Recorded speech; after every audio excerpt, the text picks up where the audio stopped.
Hello again, it's Noob, and today we get to look at a 9-piece see-through plastic lock set. And this was bought with my own money from, well, it was bought from AliExpress, not a sponsor, but these can be bought from all sorts of retailers and resellers. Do go check out lots of different places to get the best price. If you're interested in these, you can buy them in part sets, whole sets, probably bigger sets, smaller sets, individual locks, all those kind of things. So just bear that in mind. This is really just because I've seen this 9-piece set with all these locks, and I just thought, do you know what, let's just buy it and see what you get and talk about whether it's worth it, and whether it's worth it for a lockpicker or lock sporter at the beginning of their hobby. So as you can see, we get lots of different types of locks. We get dimple lock style locks. This one seems to be more of a sort of, I'd say a dimple lock you find that shape only from generally Chinese made locks, but again, it's a dimple lock. It's got one of those flat keys, it's got the dimples cut into the key, and you can see that it works just like any other lock would. Get it into the lock, a bit rough, but it does work. And you can see how those driver pins move up and down until they all reach a shear line, and then the lock opens. You can see the tops of those 7 key pins just there. We get a more generic style lock. This is a very generic, almost European style dimple lock. You can see how thick this is. It's not a one-to-one in terms of a Euro profile. You couldn't just put that into a door, for example, and let it work. But this one doesn't work on one side, but does work on the other, like this. Why? Well, they all tend to come with a couple of keys, and those keys can be, I've got to move this one out first. There you go. These keys can be different bittings, which is quite good. This is a Eurocylinder-like lock with a standard pin tumbler, and again, you get 2 keys with this, so one for each side. Slightly different bittings, but not wildly different. The classic clear plastic padlock, and this is nice and clear, so you can see exactly what's happening inside the lock. And what's nice about this is that you can see how the pawls retract as you turn the key, and the plug has these little teeth at the back which act as an actuator to pull those locking pawls either side back from the cutouts in the shackle. So, you know, good visual aid. We have a disc detainer style padlock, and of course you can see how the discs turn like that. You see how you put this in, the discs turn. You can see how far the discs rotate in the lock by those little tabs like that. You can see how that rotates quite nicely. We have a mortise style 5-pin cylinder, and as you can see, all these are a little bit rough in terms of getting the keys in, but after a couple of goes they tend to work all right. We have a cross lock with its, looks like 15 pins. Get that the right way around. Yeah, there we go. And this one, you can see the tops of each of the key pins as it rotates around. A little tubular lock, and you can see both. This is the only one way you can see the key pins and the driver pins, I think, on this. So you can see that the key pins are at the top, and you push the tubular key in, and all of those key pins will go to shear, and you can see them just rattle over the tops of those driver pins as you turn it around and round. And last but not least, this strange lock here. It looks a bit like one of those Gunnerbow safe locks. And I have to say, I'm not quite sure why they have these tails on. These are only useful if you're going to actually put them into a door so they can actually turn the handle. Otherwise, they just get in the way. But anyway, this is an interesting one because it looks like one of those Gunnerbow locks, but it also has side bitting, which is, you know, it's quite good fun. You can see the bitting on the side of the key there as well. So this one's one which I've never seen before, actually. Kind of cool. I like it. So definitely lots of locks with different configurations, different styles of locks, from standard pin tumblers to dimple locks to disc detainers to tubular locks to padlock configurations, cross locks. I mean, it's quite a lot of different locks in here, isn't it? You know, you are getting quite a lot of different locks. But is it worth buying? Well, Yes and no, it depends on what you're buying this for. The best reason to buy these clear plastic locks, as far as I'm concerned, is so that you can understand how a lock works. I feel if you understand the mechanics, you can see visually what's happening on the inside of these locks, how the locking pawls work, all those kind of things. You can better understand what you're doing when you're either shimming a lock, bypassing a lock, picking or raking a lock. And these are really nice visual aids, good education aids, just so you can have a really good understanding about what's actually going on inside. Why do you want to know that? Well, when you're learning to pick a lock, it really helps to understand what you're actually trying to do inside the lock, what you're trying to aim for in terms of picking the pins and all those kind of things. I think if you don't understand exactly how a lock works, it's a lot harder to figure out how to then exploit the lock and other mechanisms like the locking pawls at the back. You can, of course, use these as a training aid to a degree. So I've got a rake here, and I can go in and I can rake the lock open very easily. Now, that's okay. It gives you a little bit of a sense of satisfaction, and that's fine. But you've got to bear in mind that you've always going to have some form of metal rubbing on some form of plastic. Over time, these tend to become quite hazy, they become worn, and they break actually quite easily if you are using them for lock picking practice. Also, I don't know whether I can show you this. If I put the pick in and lift it up, the tips of these pins are very well rounded. They almost self-pick. They're designed to just work very smoothly in the lock, and these double rounded heads of the pins, both the top and bottom of the pins are rounded. It just means they slip past the shear line even if it's not quite lined up, so it doesn't feel like you're picking a real lock either.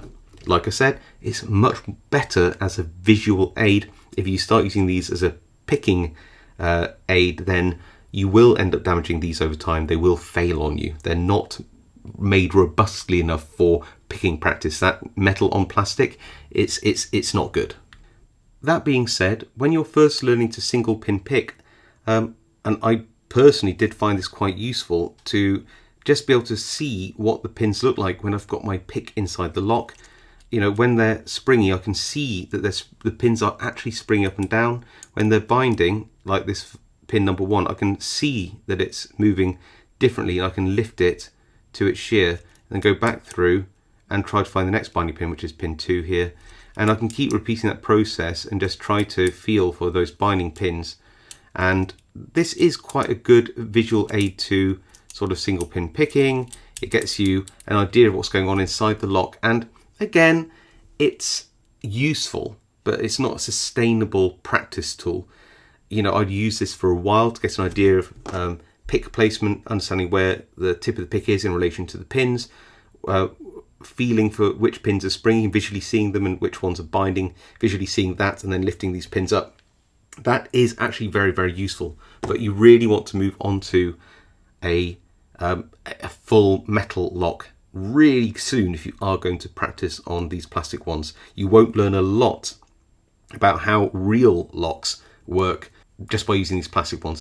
If you're going for a big set like this, just bear in mind that there will be some repeats in terms of locks. I mean, these are nice in terms of being able to see that these pin tumblers, standard pin tumblers, come in different configurations, from like a Euro cylinder style lock, a mortise cylinder style lock, and a padlock. But all of these mechanisms will act the same both visually and in terms of sort of the feedback you get when you pick them.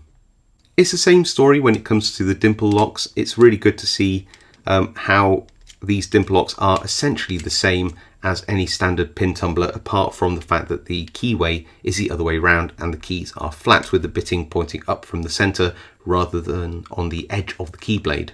So if you were ever curious as to what the difference between a standard pin tumbler and a dimple lock are, then again this acts as a really nice visual teaching aid to a new lock picker. And while these multi-axis locks are very cool, I do actually like seeing how these operate with the multi-axis pins. Again, apart from being able to see what's going on inside, you're not going to learn a lot more from these as the other pin tumblers we just looked at.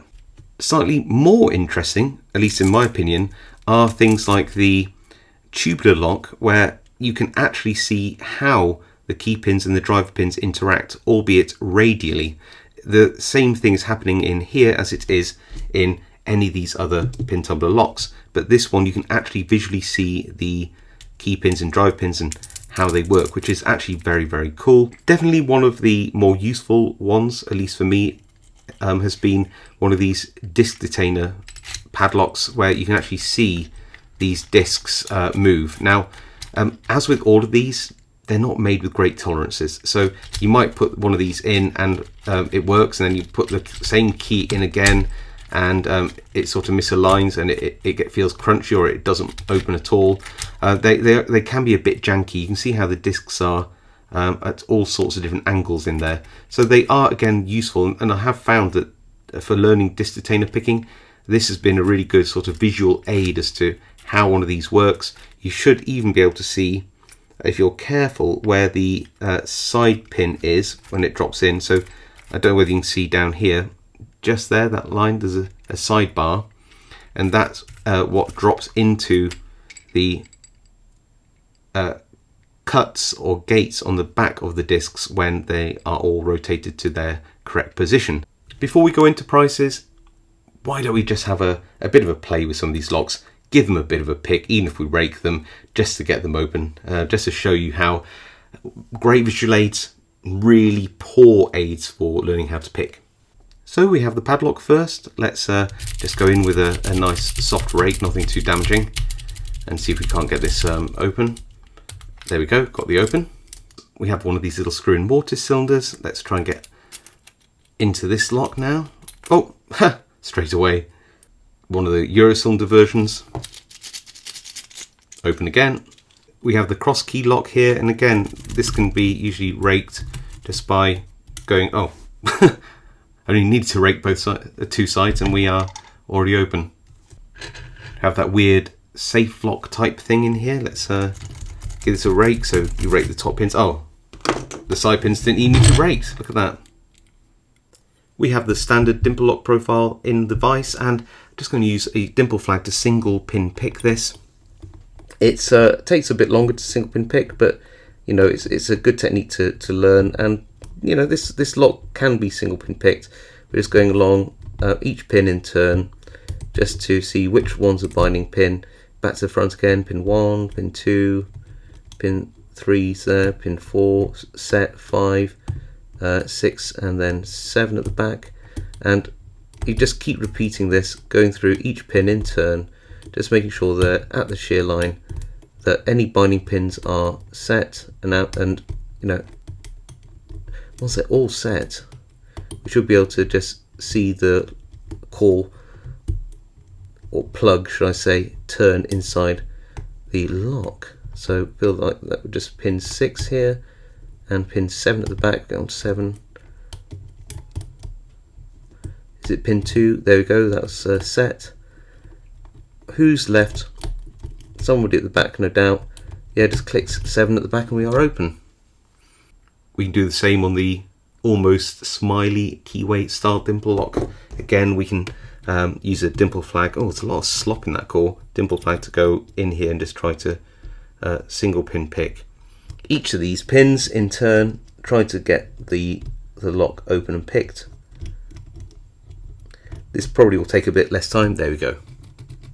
For fun, let's see if we can actually take an impression of this tubular lock using a impressioning tool like this, just making sure that I've got all of the fins in the tool lined up on top of the various pins in there, and if we can, we have a good chance of being able to get an impression. Well, we've already opened the lock, look at this, and that's the bitting of the key. I wouldn't really suggest doing that, by the way. This will add a whole lot of extra stress to the plastic and metal and all the rubbing that goes in there, and reduce its lifespan significantly. Now, I would do a demo of picking this disc detainer lock, but these are largely front tensioning. There is a rear tensioning tool I could use, but you're going to be wanting to be using a front tensioning tool when you're first starting out. And I just want to show you how bad this one's made, because that first disc, which is supposed to be able to tension the lock, actually slips over. You probably can't see it very well. Can you see down there? It slips over the front of the plug, so you can't actually tension it because it's just sort of free floating. Like I said, the quality of these can vary a lot. You can actually see how this front disc is just, well, it can completely like slip out of place. Look, it's not even inside the plug at this point. It's just sort of flopping about everywhere. So there you go. I hope you enjoyed those demos. If we learned anything from them, it is that they are really, really easy to pick, and the quality of these locks varies dramatically. You've got to bear in mind that this is metal on plastic. They feel weird. They're gritty. Sometimes the keys take a little bit of, putting in and fiddling about to get them to work. They are sloppy on the inside, and that's why they really, really don't make a good, robust training aid. They are a fantastic visual aid, and they're cheap as well. I got this for about £22.39, which at the time of filming, exchange rates and everything will change over time. It's around 29 US dollars and 44 cents, or 26 euros and 58 cents, something like that, which works out about £2.50 per lock. They of course all come with keys. The only one with only one key is the tubular lock. All the rest have at least two. What's nice is that those with a couple of keys and locks which have double sides often have different bittings, so you can see how different keys work or indeed don't work inside a lock, and why. You can see that the pins aren't all at shear here, but if you put the right key in, you'll see all the drive pins are lifted to the same height. Like I said, there's a lot of good educational reasons as to why you might want to get a set like this to demonstrate to people or explain to people, or for yourself, you're learning lockpicking, so you can understand how different locks work, different keys work, bittings, mechanisms, all of that good stuff.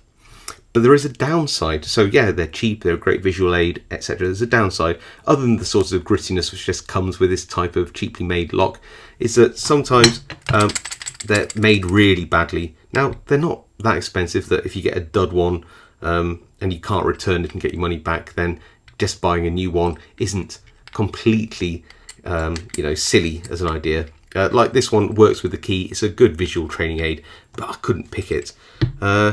So there is that as a downside. The other downside is, as I've said probably multiple times already, if you use these to pick with, then you're going to wear these out very quickly. They will break.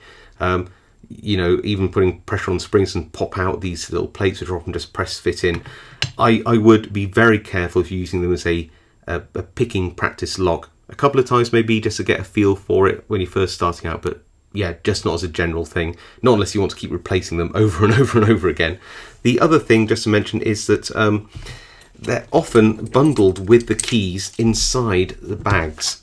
I've been lucky in that these aren't scratched up too much with some little marring on the side, but you've got to bear in mind that these are travelling all the way from China, packaged up like this, metal on plastic, and you really want to keep these keys separate and these locks in a plastic bag like this to keep them as fresh as they can be if you're going to use them as a visual training aid, because you want to be able to see all the good workings inside. And over time, as you put the key in and turn it even, these will cloud up, little bits of plastic will go into the Bible and things like that, so these don't last forever. So I don't know really how to conclude this other than to say, if you are a beginner lockpicker and you just want one or a whole set of these, and these are interesting to you, they're a good display piece, they are a good educational visual aid, I think for the price, if they interest you, you think you're going to get something out of it, I don't think there's any barrier to buying these. A couple of them might be a bit wonky. You might have to buy a replacement one now and again, but they are pretty good. I would definitely recommend everybody get one of these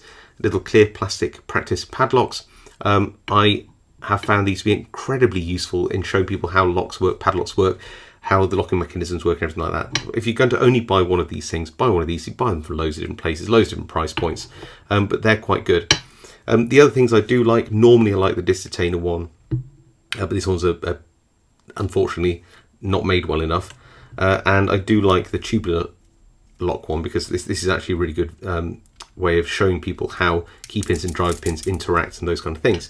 So I think, yeah, if you have a bit of money, you like these, you think you're going to get something out of it, I think that at that price point, you can't really go wrong.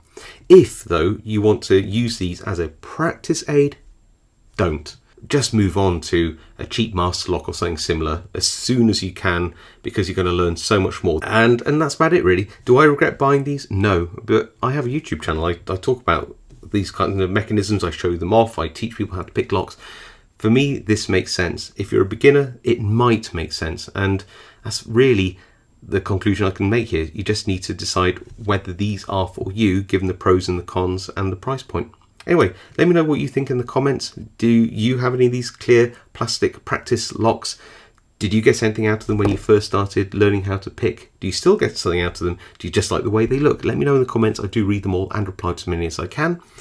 If you like this video, hit that like button. If you haven't subscribed, now's a great time to subscribe for more content like this. Otherwise, just stay safe, happy picking, and I'll see you all next time.